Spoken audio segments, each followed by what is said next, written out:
नमस्कार दोस्तों, हिंदी कैंपस के पोर्टल पर आप सबका स्वागत है।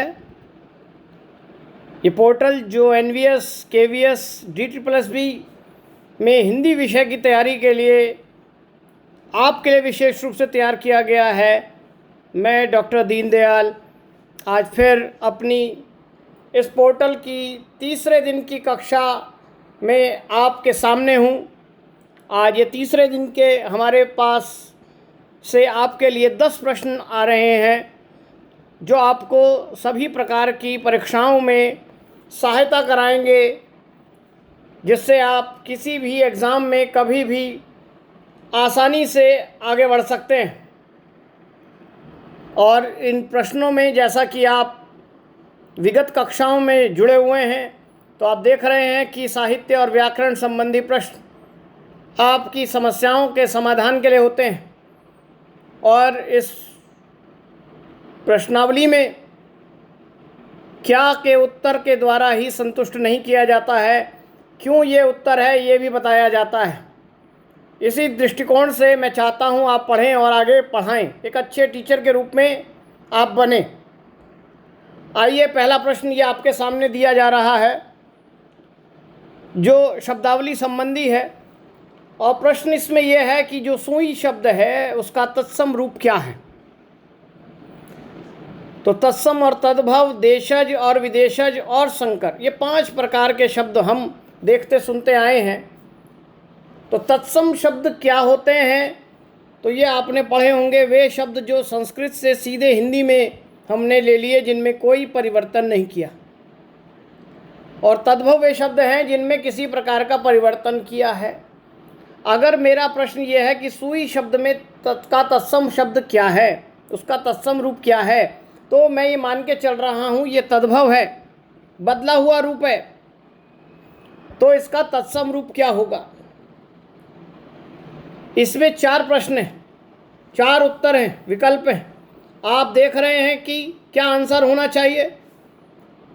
तो कुछ लोग स से ध्यान में रखते हुए स से सुई, स से सूचिका या सु, इनमें से कोई आंसर होना चाहिए, उत्तर होना चाहिए, तीक्ष्णी नहीं होना चाहिए।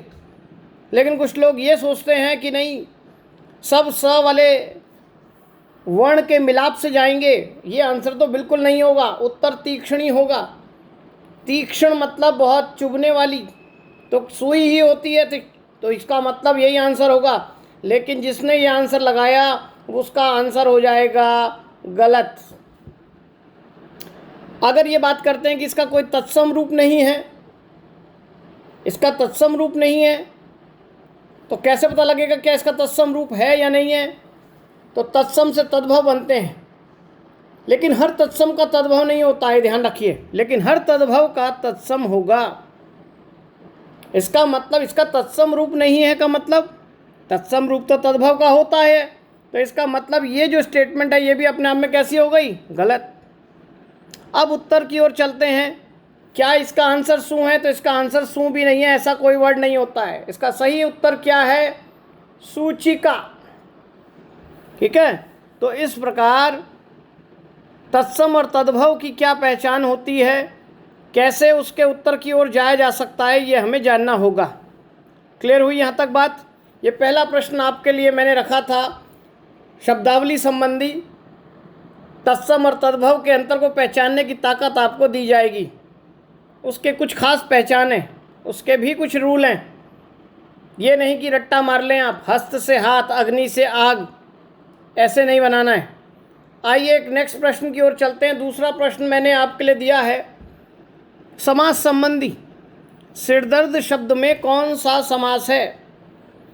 और इसमें 3 उत्तर जो हैं वो तत्पुरुष के ही भेद हैं, एक कर्मधारय है। बताइए क्या आंसर होगा आपके हिसाब से।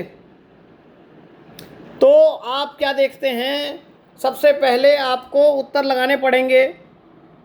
तो अधिकरण तत्पुरुष क्या होता है, जहाँ पहले पद और जो दूसरा पद है इसके बीच में कारक चिन्ह आता है। कौन सा अधिकरण में क्या आता है, में या पर, में या पर।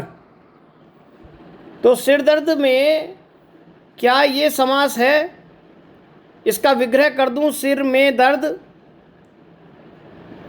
या संबंध तत्पुरुष समास है उसमें आता है क्या? संबंध तत्पुरुष समास में हम संबंध की बात करते हैं तो पहले पद और दूसरे पद के बीच में आता है का, के, की। तो क्या मैं उत्तर इस का के आधार पर ये लगा दूं कि ये संबंध तत्पुरुष है, सिर का दर्द, या फिर कर्मधारय लगा दूं? कर्मधारय में क्या होता है,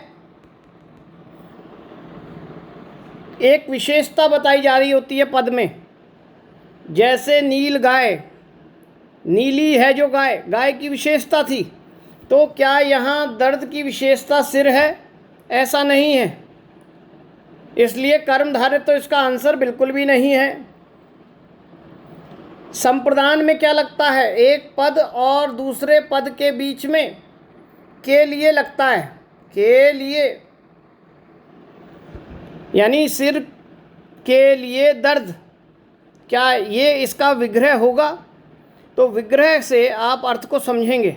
संप्रदान तत्पुरुष अगर हम लगा देंगे तो विग्रह बनेगा क्या, सिर के लिए दर्द। क्या ये उत्तर होना चाहिए? नहीं। संबंध की ओर चलते हैं, सिर का दर्द। हम कई बार कहते हैं वो मेरे सिर का दर्द बना हुआ है, लेकिन क्या सिर दर्द का विग्रह यही होगा? तो ये नहीं होगा।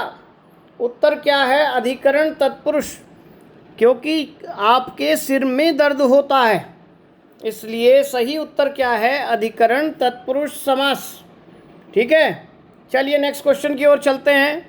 वाक्य शुद्धि का मैंने आपके लिए प्रश्न रखा है, और मैंने पिछली कक्षा में भी आपको बताया था कि वर्तनी शुद्धि, वाक्य शुद्धि एक विषय अध्यापक के लिए बहुत आवश्यक है, भाषा अध्यापक के लिए बहुत आवश्यक है, क्योंकि हम बोल कैसे भी देते हैं लेकिन व्याकरणिक दृष्टि से क्या लिखा जाना चाहिए वो हमें आना चाहिए। तो देखें, महादेवी एक विद्वान महिला है, क्या ये वाक्य सही है? तो हम देखेंगे ये वाक्य सही नहीं लगता है। क्यों? क्योंकि इसमें हमें ये शब्द दिखता है यहाँ पर क्या, विद्वान, और विद्वान तो मेल फॉर्म के साथ चलता है, इसलिए ये वाक्य जो है पहला वाला ये हमारा हो गया गलत। दूसरे वाक्य की ओर चलते हैं तो देखते हैं महादेवी एक विदुषी, यहाँ तो ठीक लिखा है विदुषी, लेकिन क्या ये वाक्य ठीक है? तो ये वाक्य भी ठीक नहीं है, क्योंकि जब विदुषी लगाया है, महादेवी लिखा है, तो इसका मतलब किसी महिला की बात हो रही है। तो यहाँ जो महिला शब्द दिया गया है ये एक अनावश्यक शब्द है, इसकी हमें ज़रूरत नहीं है। इस दृष्टि से भी ये वाक्य अपने आप में गलत होगा, और भी कारण है इसके गलत होने के, लेकिन मोटा मोटा आंसर हम जल्दी पकड़ ले रहे हैं तो हम उसको छोड़कर अपने सही आंसर की ओर चलेंगे। तीसरा उत्तर देखिए, जहाँ लिखा है एक विदुषी महिला है महादेवी, तो इस वाक्य में क्या गड़बड़ है? इसकी पद संरचना जिसे हम कहते हैं, पद संरचना या वाक्य संरचना जिसे आप कहते हैं, वो क्या है, गलत है। क्योंकि वाक्य में कर्ता, कर्म और क्रिया एक नियम है। तो आप देख रहे हैं क्रिया पहले आ गई है, कर्ता बाद में आ गया है, ये वाक्य भी हो गया गलत। तो क्या चौथे पे आंसर लगा दें? तो अभी आपको बताया महादेवी सब्जेक्ट सही है अपनी जगह, कर्ता, विदुषी लिंग की दृष्टि से सही है, लेकिन जब ये दोनों चीज़ें पता हैं तो ये महिला शब्द कैसा होना चाहिए? तो महिला तो है ही नहीं। यहाँ पर एक लिखा था, ये भी अनावश्यक शब्द था उस समय, क्योंकि जब एक की बात हो रही है तो यानी एक की ही बात हो रही है। ठीक है, तो यहाँ जो हमारा उत्तर था वो क्या होना चाहिए था?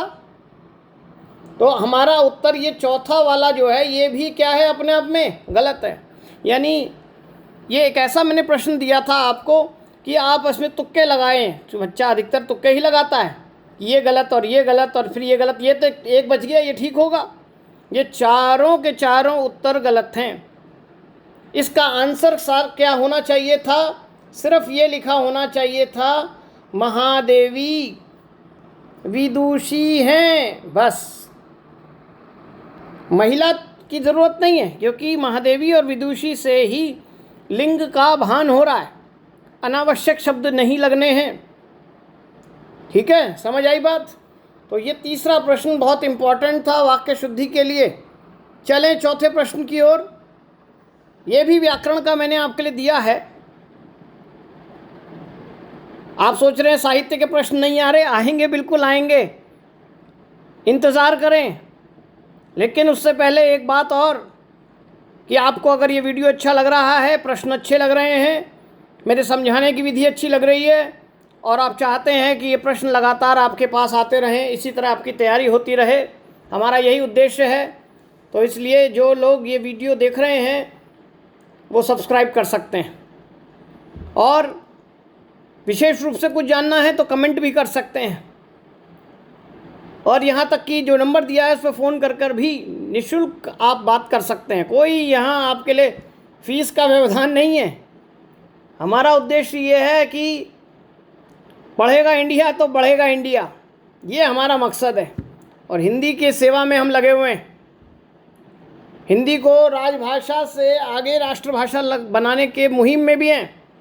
ठीक है, तो आप सब्सक्राइब कर सकते हैं, बेल को दबा सकते हैं, जिससे कि समय पर जब आपके पास ये वीडियो आनी है तो आपको पता लग जाए और धीरे धीरे हम लाइव आपके साथ जुड़ जाएंगे। तो फिर आप आराम से हमारे सामने ही सारे प्रश्नों के उत्तर दे सकते हैं। हम भी उसके इंतज़ार में हैं। 1000 सब्सक्राइबर के बाद आपके साथ इसी तरह जुड़ेंगे। बताइए क्या उत्तर होना चाहिए? कृत्रिम शब्द आप जानते हैं क्या है? सुना हुआ है आपने कृत्रिम शब्द? बताइए कृत्रिम शब्द, कृत्रिम का मतलब क्या होता है? आर्टिफिशियल। इसका विलोम क्या होगा? तो इसका आर्टिफिशियल का अपोजिट सही शब्द क्या है? नैसर्गिक, नेचुरल। सामयिक नहीं है। सामयिक का मतलब होता है रेलेवेंट, समय के अनुसार, अकॉर्डिंग टू टाइम। और व्यवहारिक, प्रैक्टिकल होता है। और वास्तविक, वास्तविक का मतलब होता है रियल। तो नैसर्गिक और वास्तविक में बच्चा उलझ जाता है कई बार, उसको लगता है कि ये ही होना चाहिए वास्तविक का, जबकि विलोम है क्या? काल्पनिक। ठीक है, इसलिए छोटे छोटे पर्यायों में उलझ जाते हैं। विलोम तो वही होता है लेकिन नियम के अनुसार उसकी ओर चलना पड़ेगा।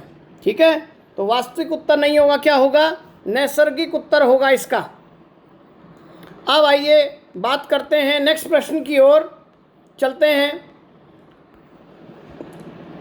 साहित्य संबंधी प्रश्न आपके सामने है कि किस रचनाकार ने विभाजन की त्रासदी पर नहीं लिखा है?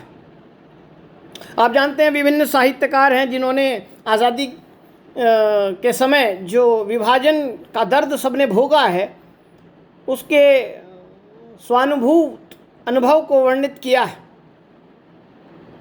उनमें कई रचनाकार हैं, उनके कई उपन्यास, कहानियाँ, नाटक हम पढ़ते पढ़ाते रहे हैं। आपसे प्रश्न कर सकता है और BA MA लेवल तक ये सब लगे होते हैं। बताइए कमलेश्वर ने क्या विभाजन की त्रासदी पर लिखा है? तो यस, आपने कमलेश्वर का उपन्यास पढ़ा हो, कितने पाकिस्तान। ठीक है, विभाजन की त्रासदी पर है। तो इसका मतलब कमलेश्वर तो विभाजन की त्रासदी पर लिखते हैं। मोहन राकेश की एक कहानी अगर आपने पढ़ी हो, मलबे का मालिक, मलबे का मालिक, इसका मतलब मोहन राकेश की एक कहानी से हमने ये जान लिया कि मोहन राकेश भी विभाजन की त्रासदी पर लिखते हैं। और अगर हम बात करें मंजूर एहतेशाम की, तो जो बच्चे इग्नू से पढ़ चुके हैं वो जानते हैं कि उन्होंने एक सूखा बरगद करके एक उपन्यास पढ़ा होगा। और वो उपन्यास क्या है? वो भी विभाजन की त्रासदी पर है। एक राम कुमार वर्मा है जो एकांकी लिखते हैं बेसिकली, और वही जो हैं जिन्होंने कोई विभाजन की त्रासदी पर नहीं लिखा। तो हमारा सही आंसर क्या है? डॉक्टर राम कुमार वर्मा। ठीक है, समझ आया? यानी केवल आपने किसी राइटर को पढ़ रखा है, उसकी रचना को पढ़ रखा है, रट रखा है खाली नाम उसका, उससे काम नहीं चलना है जब तक आप उसके अंदर की बातों को नहीं जानते हैं। नेक्स्ट क्वेश्चन की ओर चलते हैं। छठा क्वेश्चन समास का ही फिर एक और आ गया है। पदच्युत में कौन सा समास है? तो सबसे पहले इसका विग्रह करेंगे, तो इसका विग्रह क्या बनता है? तो आप देखेंगे इसका विग्रह बनता है पद से च्युत, और च्युत का मतलब क्या होता है? छिटका हुआ, अलग। और आप जानते होंगे अलग होने का भाव जहाँ आता है से के द्वारा, से दो जगह आता है। कर्ता ने कर्म को करण से, एक तो करण में आता है और यहाँ करण कारक है ही नहीं। अगर यहाँ करण होता तो शायद उलझ जाते थोड़ा बहुत। तो अपादान में आता है से, और अलग होने के भाव में आता है, तो इसलिए आंसर क्या है इसका? अपादान। अधिकरण में तो में पर आता है, पद में या पद पर च्युत, ऐसा आंसर नहीं है इसका। या संबंध में काके की आता है तो हम ये कहते हैं पद का च्युत, तो ये भी आंसर गलत है। और संप्रदान में के लिए आता है, अभी थोड़ी देर पहले मैंने बताया, तो पद के लिए च्युत। क्योंकि आपको इसका मीनिंग समझना पड़ेगा। च्युत का मतलब है छिटका हुआ या अलग हुआ, और अलग होने का भाव कहाँ आता है? अपादान में आता है। तो उत्तर क्या है? अपादान तत्पुरुष समास। क्लियर हुआ? चले नेक्स्ट क्वेश्चन की ओर। समास बहुत इंपॉर्टेंट है, संधि बहुत इंपॉर्टेंट है। वोकैबुलरी में, शब्दावली में आपके पास विलोम पर्याय खूब इंपॉर्टेंट है। साहित्य का एक और प्रश्न आपके पास, एक रचना है दिव्य प्रबंधम, इसका संपादन किसने किया? जो बच्चे हमसे लाइव क्लास ले रहे हैं वो तो ये पढ़ चुके होंगे, अगर अब वो वीडियो देख रहे होंगे बड़े खुश हो रहे होंगे कि हमें तो तुरंत मिल गया आंसर। क्योंकि दिव्य प्रबंधम है क्या, पहले तो ये जानना पड़ेगा। दिव्य प्रबंधम जो है, जो आलवार संत हैं, आलवार संत दक्षिण में, उनकी वाणियों का संकलन है इस पुस्तक में। और इसका संपादन किसने किया है? मुनि रंगनाथ ने। ठीक है, बहुत इंपॉर्टेंट है, मुनि रंगनाथ, दिव्य प्रबंधम। ठीक है, तो साहित्य संबंधी प्रश्न। आलवार तो वो सगुण भक्त हैं जो दक्षिण में हैं, उनकी रचनाओं का संकलन है। आलवार ने दिव्य प्रबंधम नहीं लिखा है, उनकी वाणियों का संकलन है उसमें। ठीक है, आइए नेक्स्ट प्रश्न की ओर चलते हैं। ये भी एक साहित्य संबंधी प्रश्न आया है, अंग दर्पण।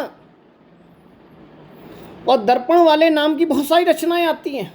साहित्य दर्पण, अंग दर्पण, रंग दर्पण, रस दर्पण, काव्य दर्पण, नाट्य दर्पण। और इनमें फिर हम भूल जाते हैं कौन सा दर्पण किसका है, रस दर्पण किसका है, अंग दर्पण किसका है। इसलिए जब हम पढ़ाते हैं तो सारी रचनाएं एक साथ लिखवा देते हैं, ये किसकी है और ये किसकी और ये किसकी है। यहाँ भी अंग दर्पण की जो बात की गई है, ये तो ये समझ आए, अंग दर्पण के अंदर रीतिकालीन दृष्टि दिखती है, श्रृंगारिक दृष्टि दिखती है रचना के नाम से।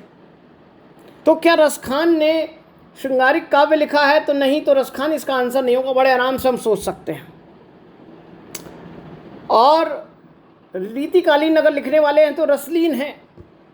तो क्या ये रचना रसलीन की है? एक प्रश्न हम सोच सकते हैं, क्या ये उत्तर सही हो सकता है? दूसरा, रामचंद्र गुणचंद्र, ये काव्यशास्त्री आचार्य हैं संस्कृत के, हेमचंद्र के शिष्य हैं दोनों, रामचंद्र गुणचंद्र। रचना तो इन्होंने भी लिखी है, लेकिन अंग दर्पण नहीं लिखी है। उनकी रचना का नाम है नाट्य दर्पण, नाट्य दर्पण। लेकिन अगर याद किया और भूल गए पल भर में, इस पे टिक लगाओगे, इसलिए ये आंसर भी है गलत। महिम भट्ट, महिम भट्ट ने काव्य दर्पण नामक पुस्तक लिखी है, वो भी काव्य शास्त्री है, इसलिए ये भी आंसर नहीं है। ये पुस्तक किसकी है? रसलीन की है, रसलीन इसके सही आंसर है। अंग दर्पण, जिनका बहुत चर्चित दोहा है आंखों पर, आंखों की मादकता पर, जिसमें आंखों के बारे में क्या कह रहे हैं वो? आंखों की मादकता के में कह रहे हैं कि जियत मरत झुकी झुकी परत जेही चितवत एक बार। आंखें ऐसी हैं जिनको एक बार देख ले तो ना आदमी पल भर के लिए जीता है और ना पल भर के लिए मरता है। ये दूसरी पंक्ति बताई है, पहली पंक्ति बताते ही सबको रटा हुआ है, हाँ हाँ रसलीन की पंक्ति है। इसलिए दूसरी पंक्ति भी आ जाती है कई बार। ठीक है, पहली पंक्ति तो सबको याद है, अमीय हलाहल मस्त मद भरे श्वेत श्याम रतनार। और दूसरी पंक्ति ये है, जियत मरत झुकी झुकी परत यही चितवत एक बार। तो कई बार बच्चा पहली पंक्ति याद करके जाता है और दूसरी पंक्ति आ जाती है और वो फंस जाता है कि किसकी पंक्ति है। ठीक है, इसलिए इस पर भी जरा ध्यान देना है। क्लियर है? आगे चलें 90वें प्रश्न की ओर। सूखा बरगद, अब तो इसका उत्तर भी आपको पता लग गया होगा, क्योंकि पिछले प्रश्न में जो मैंने व्याख्या की है, विश्लेषण किया है, वहीं से आपको उत्तर पता लग गया होगा। मैंने कहा था इग्नू में अगर जो बच्चा पढ़ा है वो जानता है सूखा बरगद किसका है, मंजूर एहतेशाम का है, कमलेश्वर का या मोहन राकेश का या असगर वजाहत का नहीं है। कमलेश्वर ने तो कितने पाकिस्तान लिखा है, मोहन राकेश ने मलबे का मालिक लिख रहे हैं, असगर वजाहत लिख रहे हैं जिस लाहौर नहीं वेख्या वो जन्मिया ही नहीं। ठीक है, और ये तो अभी मैंने उपन्यास की बात की थी, ये प्रश्न तो भाग्यवश आपके पास आ गया है। चलिए आज के अंतिम प्रश्न की ओर चलते हैं, देखते हैं कि साहित्य का है कि व्याकरण का है। यस, ये 10वां प्रश्न फिर आपके पास व्याकरण संबंधी आ गया है आज, और समास का तीसरा प्रश्न है आज आपके लिए। क्योंकि वैसे तो पेपर बड़ा संतुलित बनता है, 10 प्रश्न अलग अलग रखने चाहिए, लेकिन आप देखते हैं कई बार पूरा पेपर एक ही तरफ झुकाव का होता है, इसलिए ऐसा ही हुआ कि 10 में से 3 प्रश्न केवल समास के आ गए आज। मनमोहन शब्द में कौन सा समास है? अभी बताया अधिकरण में पर आता है, तो मन में मोहन, क्या ये उत्तर होगा? तो उत्तर ये नहीं है। संबंध तत्पुरुष मन का मोहन, मन को मोहने वाला, क्या ये होना चाहिए? संबंध लगा दूं, मन को मोहने वाला, मन को मोहने वाला,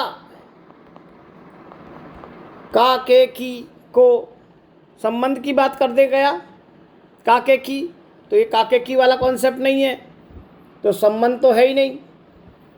और कर्मधारय में मोहन की विशेषता मन, मन को मोहने वाला कर्मधारय विशेषता, तो ये भी नहीं है।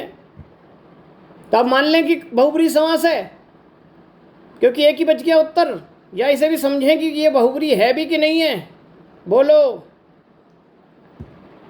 तो इसका विग्रह तो यही होगा, मन को मोहने वाला। लेकिन ये एक विशेष व्यक्ति के लिए विशेष फिक्स हो गया है। किसके लिए? किसके लिए? कृष्ण के लिए। इसलिए मन को मोहने वाला अर्थात कृष्ण, और जहाँ अर्थ एक किसी विशेष के लिए रूढ़ हो जाए वहाँ क्या हो जाता है? बहुब्रीहि समास। ठीक है, इसलिए यहाँ कौन सा समास था? बहुब्रीहि समास।